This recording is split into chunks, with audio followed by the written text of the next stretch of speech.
The second season begins with a bus stopping at the local diner because one of the passengers has a panic attack after dreaming about them all being in danger. On the other hand, as Julie sees her father Jim rush to his house, she follows him until she finds him removing sand from the giant hole in their basement, as he believes Tabitha is under the debris. He asks her to get help, so Julie runs back to the diner and explains everything. One of the residents, Tom, and two passengers head to Jim's home to rescue Tabitha, while Kenny and Donna step up in Boyd's absence to get the passengers settled in the diner. In the next scene, we see Tabitha and Victor exploring tunnels in the dark, and Victor suggests keeping quiet since the shapeshifters that attack humans in the night sleep in these tunnels. They come across a mannequin that scares Victor, but Tabitha manages to pull him away and they keep going. On the other hand, Jade has a vision of the same mannequin in his room, which spooks him. As he keeps seeing the same symbol again and again, he talks to Ethan, telling him about the symbols he found in an old journal in the diner. Next, he asks him to show the way to Victor's room, in hopes of finding some clue regarding the symbol. In the next scene, Donna explains the town's reality to bus driver Bhakta, but she dismisses it as ridiculous folklore. Just then,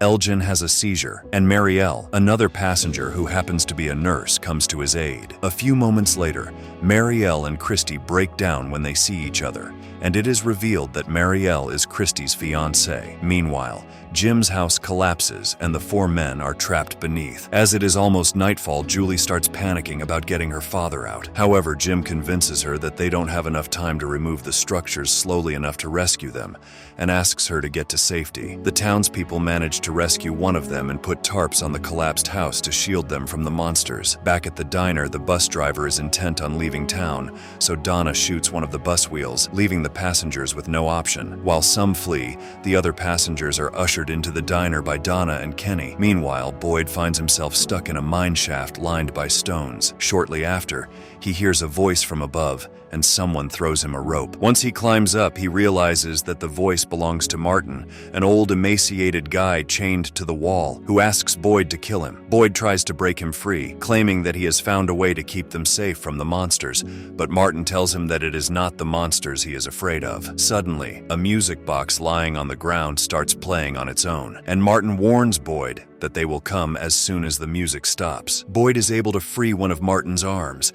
but the eerie sight of worms crawling inside Martin's body shocks him. As soon as the music stops, Martin cuts Boyd's arm and transfers some parasites into his blood, after which he dies. Shaken, Boyd tries to find a way out, and when he walks out of a door, he finds himself in the ruins of the building he was in with most of the structure gone. He notices monsters nearby, so he starts looking for shelter. On the other hand, Victor and Tabitha come across a stone structure in the tunnels, but the sight of monsters forces them to find a way out. Eventually, they make their way to a lost trailer, and soon after, Boyd joins them too, since he has the talisman with him. They feel safe. Moments later, they notice Elgin being chased by monsters, so they invite him inside, though skeptical at first since they have never seen him before. In the next scene, Marielle blames Christy for not reaching out despite being so close. Christy explains the gravity of the situation, but Marielle has a hard time believing it. On the other hand, one of the passengers, Randall, gets aggressive since he wants to leave the diner, but Donna warns him that she won't allow him to jeopardize the safety of others. The passengers are disturbed by the screams of people being killed by monsters outside the diner. When Julie realizes that the monsters are headed toward her parents' house, she tries to leave to help, but Donna stops her since there is nothing she can do. Meanwhile, the monsters attack Jim's house and kill Tom and the other stuck passenger, while Jim watches in horror silently. The next morning, Julie is relieved when she finds Jim unharmed, and everyone comes together to rescue him. On the other hand, Elgin mentions that the house next to the diner collapsed, so Tabitha runs back to the town. Relieved that Jim is okay, she reunites with her family, and they take shelter in Kenny's house. When Tabitha notices Ethan make a similar stone structure that she saw inside the tunnel, suddenly she sees two kids dressed in white, and this freaks her out. Noticing her distress, Julie opens up about the last night and the two bond. In the next scene, Boyd convinces Randall to give up his gun if he wishes to stay in the town. Ellis asks Boyd about Sarah, but he has no clue where she went. Some moments later, Kenny finds Sarah in the church's basement, and he cuffs her before leaving to get Boyd, who is distressed by the worms crawling under his skin. Boyd releases Sarah, and she tells him that she entered the faraway tree as the boy in white instructed her in the forest, after which she found herself here. Next, Kenny gets mad at Boyd for hiding the fact that Sarah is alive, so Boyd tells him about Father Cautry's last words, implying that Sarah might be the key to saving the town. Then Boyd faints and finds himself in the clinic later. The next morning, Kenny and Ellis find one of the passengers, Kelly, pinned to a tree by a metal rod from an animal trap in her head. Kenny runs to get Christy as Kelly is still alive, while Ellis stays with her. Kelly claims that the monsters killed her partner Brian and that the rod does not hurt her. But when Christy arrives, she analyzes the scenario and breaks the news to Kelly that she will not survive. Boyd arrives just in time and he pulls the rod out, which kills Kelly. Later, he mentions to Donna that it is strange that the couple's names were Brian and Kelly, since the first person Boyd saw die was Corporal Brian Kelly, his brother-in-arms. On the other hand, Jim wonders if this is all a giant experiment to gauge human behavior, but Tabitha reminds him that the wires under their houses are not connected to anything. Donna confides to Jim that she heard the voice on the radio too, but wants to keep it a secret since the people are already restless. Later, Randall gets aggressive in the colony house, so Donna forces him to leave, asking him to live on the bus now, and he has a close encounter with the monsters that night. Meanwhile, Sarah confesses to Kenny that she let the door open, which led to the death of Kenny's father. Furious, Kenny suggests punishing Sarah by sending her to the box, but Boyd refuses. When Kenny learns that Boyd knew this all along, he storms off and informs Tabitha and Jim, who rush to the church instantly. Boyd tries to calm them down, claiming Sarah is not a threat anymore. Since the town knows about Sarah being alive, Sarah leaves the church, but noticing how everyone hates her, she asks Boyd to put her in the box. Ethan is disturbed that Sarah is back, but he confronts her, telling her that he is not afraid of the monster that she is. When Sarah tries to retrieve her belongings from the diner, Kenny warns her to stay away from his mother, or he will put her in the box whether Boyd agrees or not. Meanwhile, Victor discovers that his violin is missing, so he confronts Jade and retrieves it. Jade asks him about the symbol he keeps seeing, but Victor storms off. Later, Jade hallucinates about an old man named Christopher,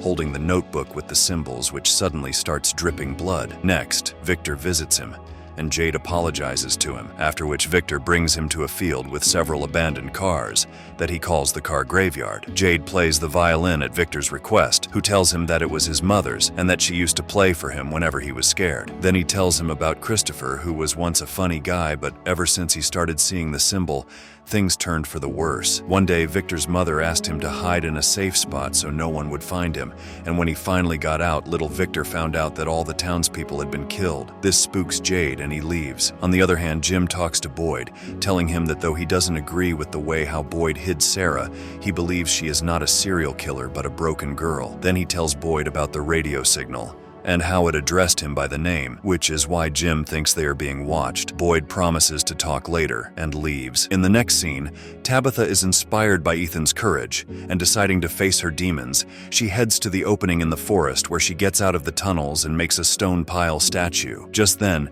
the children in white approach her, chanting while one of them wants something from her. Overwhelmed, Tabitha starts screaming, which alerts Jade, who is nearby. When he reaches her, all he sees is Tabitha with a nosebleed, with no sign of the chanting children. In the next scene, Boyd talks to Tien Chen about Sarah being in town. Just then, Kenny shows up and asks Boyd to leave. Suddenly, Boyd has a vision of a ballerina dancing with him to the tune of the music box, after which he faints. Despite the differences, Kenny helps him. Boyd tells him about Martin and the music box, but Kenny believes Boyd is slowly losing his mind. Just then, Boyd hallucinates about the music box again, so Kenny brings him to Christy. Boyd tells her the whole story, but she doesn't believe him either, even after seeing the wound on his arm. Asking him to rest, Christy and Kenny discuss that Boyd might be deteriorating faster than they thought. Boyd has another vision of the ballerina while he hears the tune from the music box and ends up pointing his gun at Marielle, but soon snaps out of it. On the other hand, Donna leaves with some food in her truck and assigns Ellis and Fatima in charge of the colony house.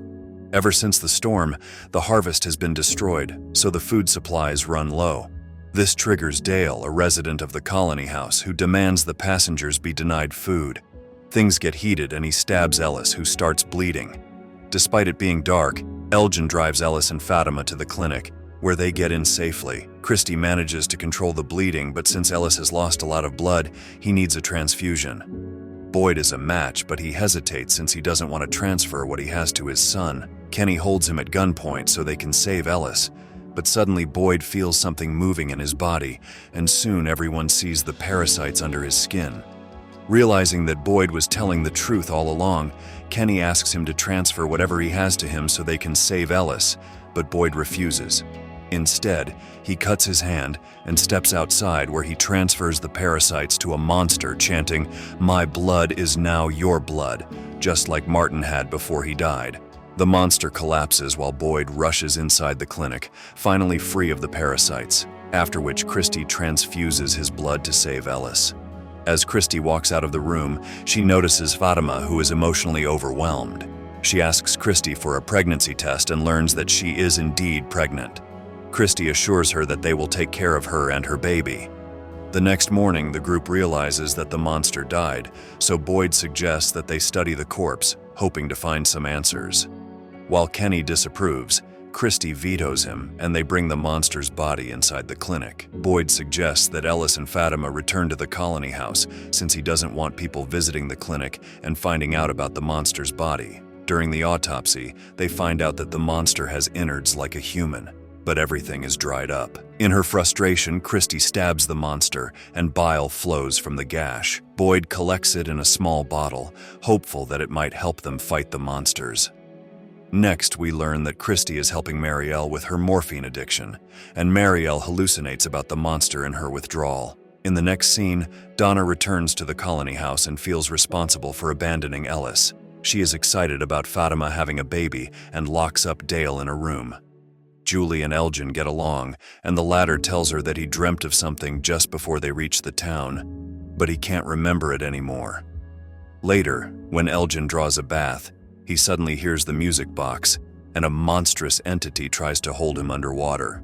Suddenly he wakes up believing it to be a bad dream, but then he coughs up water. On the other hand, Ethan tries to connect with Victor, but since Victor believes that bad things happen to his friends, he fears for the kid's life and pushes him away by being mean. In the next scene, Jim notices Randall flying a drone, so he tells him about his theory that they are being watched as part of an experiment. Randall believes him, and they head to Jim's RV to get an antenna. Randall tells Jim that he thinks some of the townspeople are aware of the experiment, especially Donna, since she is the one who briefs everyone. Jim thinks Randall is way over in his head and heads back home when the drone is unable to lift the antenna. On the other hand, Tabitha pays a visit to Jade, since he is not intrigued by finding her alone in the forest. Jade tells her that he keeps seeing a symbol everywhere, and Tabitha recognizes it from the walls of the underground tunnels. She brings Jade to the forest at the opening of the tunnels. Jade feels betrayed by Victor, as he kept this information from him. In the next scene, Victor gives his jacket to Ethan, who in turn gives Victor a picture he drew of him. When they get to the diner, Ethan finds a toy in one of the pockets. When Victor sees it, he has a flashback of his mother. Just then, Jade and Tabitha reach the diner, and Jade confronts Victor for hiding details from him. Tabitha intervenes and Victor leaves for his home. Moving on, Kenny dreams about his phone ringing, and when he answers it, someone chants a riddle that goes, "They touch, they break, they steal. No one here is free." Then he hallucinates cicada-like bugs buzzing inside a cooking pot over the stove. One of them splashes boiling water onto Kenny's arm, and he wakes up, only to find the burn mark on his arm.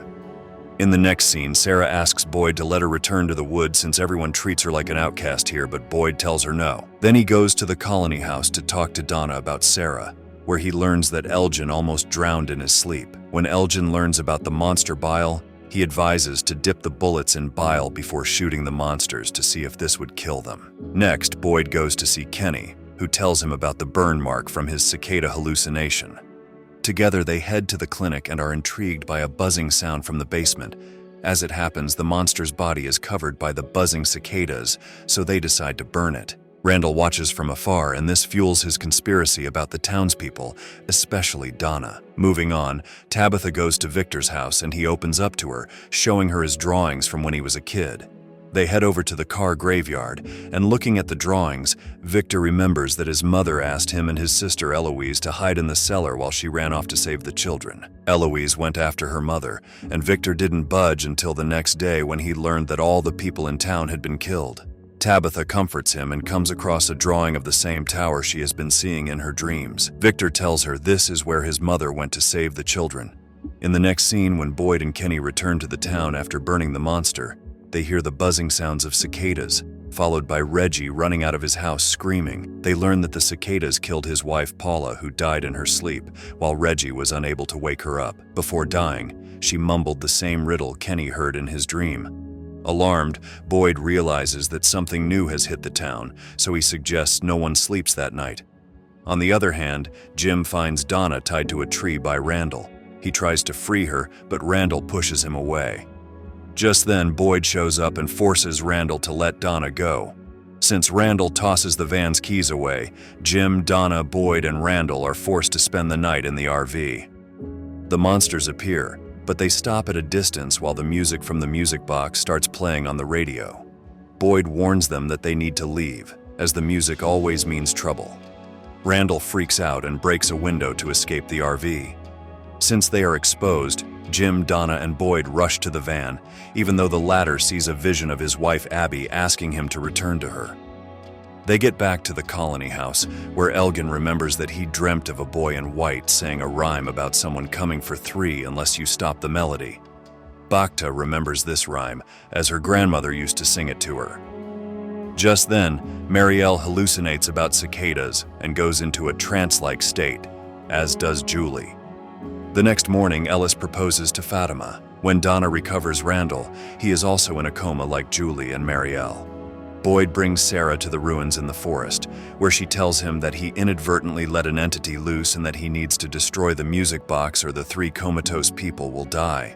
Sarah can hear the loud music, and it gives her a nosebleed.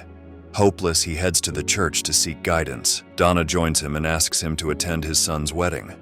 Meanwhile, Tabitha convinces Jim to let her save the children so they can save Julie and the others. In the next scene, Victor brings Tabitha to a bottled tree, which is where he finds his mother. He gives her a box of his belongings and asks her to go through the faraway tree, which leads Tabitha to the lighthouse. At the top, she sees the boy in white, who apologizes to her, claiming it is the only way, and pushes her out of the window. Meanwhile, Jade ventures into the tunnels where he finds the 7 chanting children and the symbol above his head. Suddenly, everything changes, and he is trapped underground. On the other hand, Boyd heads to the ruins and lights the torch that brings him back inside the building, with Julie, Marielle, and Randall chained to the walls while being tortured by an unseen entity. In the background, the music box plays its melody, and Boyd decides to destroy it, even though Abby tries to stop him, saying that fighting the entity will only make everyone suffer more. Ignoring the vision, Boyd smashes the music box and all 3 comatose people wake up, while Boyd finds himself back in the ruins with no buzzing sound of the cicadas in the background. In the end, Tabitha finds herself on a hospital bed, where she learns she has escaped to the outside world, where hikers found her by a trail 3 days ago. With that, the movie ends. Thanks for watching from Season 2. Don't forget to subscribe to our channel. See you next time. Welcome, sci-fi fans. Futurist Flicks is thrilled to launch our exclusive membership program, designed for loyal fans like you. By joining, you'll unlock early access to recap videos, unseen recap videos, raffle prizes, free merch giveaways, exclusive content and behind-the-scenes insights, access to community events, live streams, and Q&A sessions. Join the Cosmic Crew today and get instant access to exclusive perks. Thanks for watching, and stay tuned for more intergalactic adventures.